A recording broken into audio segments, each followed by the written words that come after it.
What's up guys, it's your boy Dekkster here, and Rise of Shadows is coming out very soon, and I thought I'd go over what I think are the top 10 cards from the set. Now these are not going to be in any particular order, it's just what I think the top 10 cards are, what I think are going to be most impactful. I think these will be seen in relatively top tier decks, tier 1, but I think what's exciting about these videos is that we can look back on them later on and laugh about how wrong I was. So anyway, let's jump into it, and I think Underbelly Angler is a top 10 card from this set. The 2-mana 2/3 Murloc for Shaman only, where after you play a Murloc, add a random Murloc to your hand. It's insane.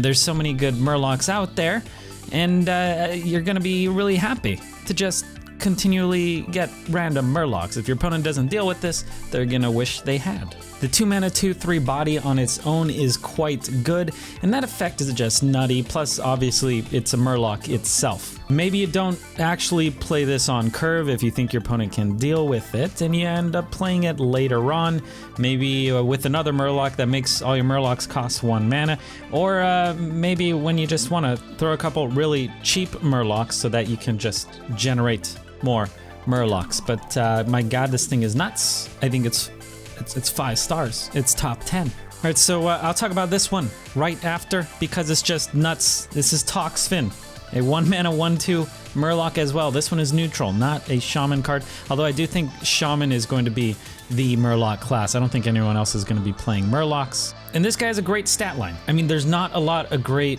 1-drop minions out there right now. The best one seems to be like Crystallizer, which is a 1-mana 1/3. There's no more Diremol, so Crystallizer's the new Diremol. There's no more Firefly. But this guy, oh my god, he's good. A 1-mana 1/2? I think this guy, he'd still be good if he was a 1-mana 1/1. Just the fact that you can give another Murloc poisonous, and Murlocs are such swarmy cards, you're always gonna have a ton of Murlocs. Just using this thing to destroy high health minions, it's gonna be fantastic.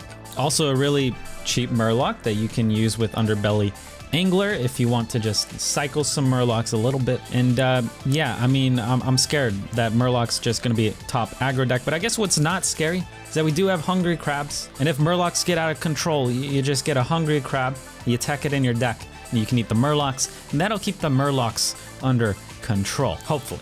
Or for my third card that is top 10, it's just pretty much 5 stars, is Scargill, another Murloc. Who would have thought? A 4-mana 4/4. Okay stats, right? But this effect is just nuts. Your Murlocs cost 1. You got Cold Light Seers, which are usually 3. You got War Leaders. You got Anglers. And there's just a bunch of Murlocs out there that cost more than 1, obviously. So you get a ton of value through this guy. Maybe you're saving your hand a little bit later. Maybe come turn 7 or something, you go Scargill. Your Angler's gonna cost 1, and then you play 2 more Murlocs, and that just floods your board, gives you more gas in your hand because of the Angler. Oh my god, it's just, it scares me. Who knows, we might all be running Hungry Crabs relatively soon. Eating this Scargill with a Hungry Crab will feel fantastic. All right, up next we got Walking Fountain, an 8-mana 4/8 for Shaman. Obviously, you don't want to run this in like a Murloc Shaman deck, but this card is just, it's bonkers. The 4/8 might not look too appealing, right? The stats are just kind of meh, but the fact that it has Lifesteal, Rush, and Wind Fury, it can attack twice. It's like a even better Zilliax, and everyone's running Zilliax. So this guy's gonna heal you a ton, he's gonna remove your opponent's board, and the fact that he's common, you can run 2 of these in your deck. So I don't really know what they were thinking when they made this guy, but my god. He's super good. 5 out of 5, top 10 for sure. All right, I think that's all the Shaman cards. Another card that seems OP to me is Sunreaver Spy, 2-mana 2/3. Top 10 card potential for sure, because this battlecry is nuts. If you control a secret, gain +1/+1. Now a 2-mana 3/4 is really good. And I mostly see this being played in Secret Paladin, and Secret Paladin, it seems like it's gonna be relatively easy to get a secret out in play before you can play this guy. So you play a 1-mana secret on turn 1, and you curve into the Sunreaver Spy, a 2-mana 3/4, your opponent's gonna freak. And just the fact that I feel like you can pull this off so consistently, that's what makes it scary. So a 2-mana 3/4 is no joke. But yeah, I think this is mostly just gonna be played in Paladin decks. I don't think you're gonna wanna run this in like if you're running a secret mage, I don't think you wanna run this, or a hunter. I don't know if it really warrants playing this guy. Although I guess if you do have secrets, you won't feel bad playing a 2-mana 2/3 that is sometimes a 2-mana 3/4, because the 2-mana 2/3 Crocodilus Bod is not bad. And then the 3/4 is just, oh my god, it's a knockout, man. Speaking of 2-mana 3/4s, we got Underbelly Fence, which is a rogue card. 2-mana 2/3 with the battle cry, if you're holding a card from another class, gain +1/+1 and rush. Now this one does not seem as good as Sun Reaver Spy, at least on curve. It's gonna be a little bit more difficult to pull it off, because the only way to have a card from another class in your hand is probably through Pilfer. So if you Pilfer on 1 into this on 2, it's gonna be nuts. But if you don't, you might just play this as a 2-mana 2/3, which is really not that bad. But come later turns, when you're playing Blink Fox, you're playing Henge Clan Burglar, it's gonna be easy to get value out of this guy with the 2-mana 3/4. Oh yeah, I forgot, it also has Rush. So it's harder to pull off, but it does have Rush, which is nutty. So while the condition is harder to meet, it's better than Sun Reaver Spy in the sense of the Rush. It does seem like most rogue decks are gonna have some way to steal cards from your opponent, so I feel like this is gonna be run in most rogue archetypes. All right, we got Omega Devastator, a 4-mana 4/5 warrior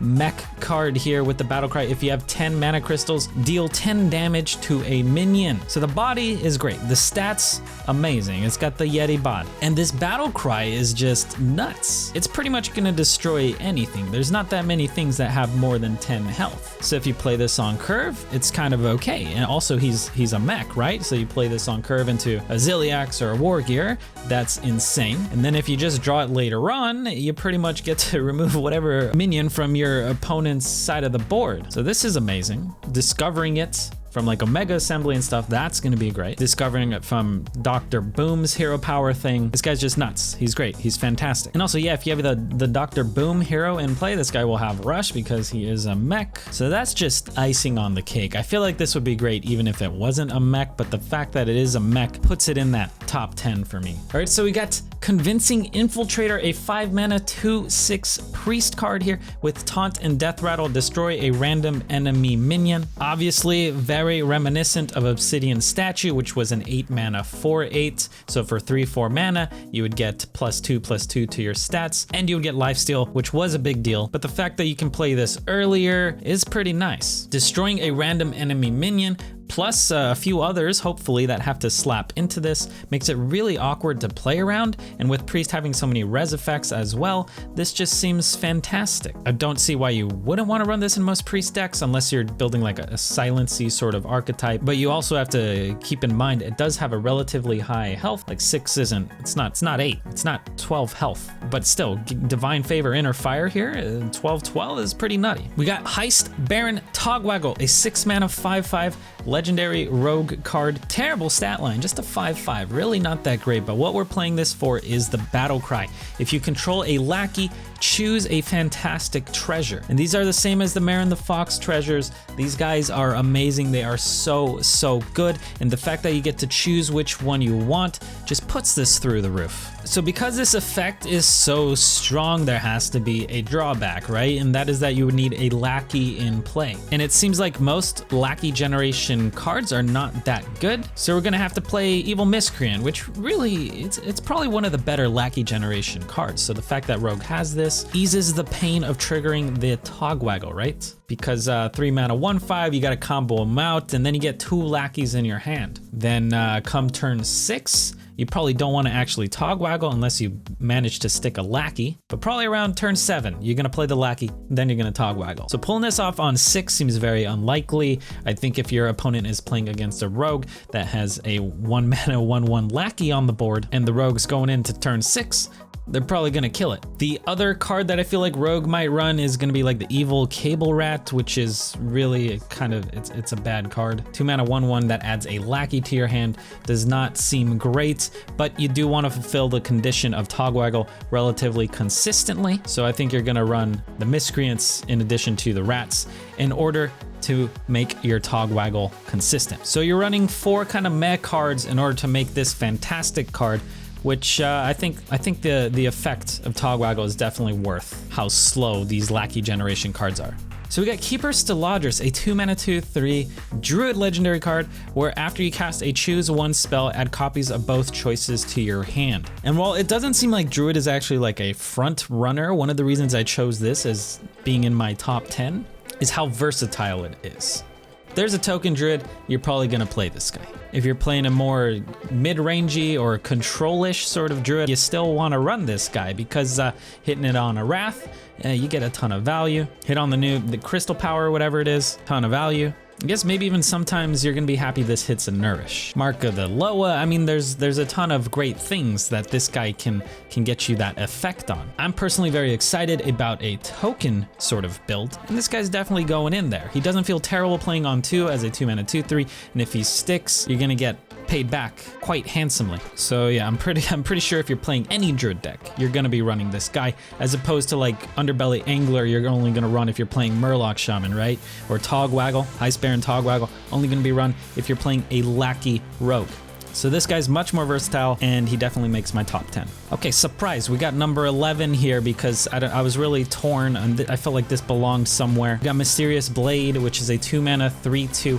There was Fiery Wind Axe in the past that proved very, very good, and that thing got nerfed. So now it's a 3-mana 3/2. So the fact that you do get a 2-mana 3/2 with an easy condition to fulfill, where if you control a secret, it's a 3-mana 3/2, right? Without it, it's a 2-mana 2/2. But it's Paladin card. Paladin secrets cost 1 mana. You're gonna be able to fulfill this relatively easily. I do think Secret Paladin is gonna be one of the top decks. And don't see why you don't run this in addition to Sunreaver Spy, right? So yeah, that's it. That's my top 10 with a runner-up. Hope you guys enjoyed this. Let me know what you guys think are the top 10 in the comments below. Let me know how wrong I am. I'll probably revisit this video in the future, and it's gonna be a good time. Don't forget to follow my Twitch if you aren't following it yet. Hope you guys are pumped for Rise of Shadows, because I sure am. If you guys enjoyed the video, give it a thumbs up. Good luck on ladder, and stay hydrated.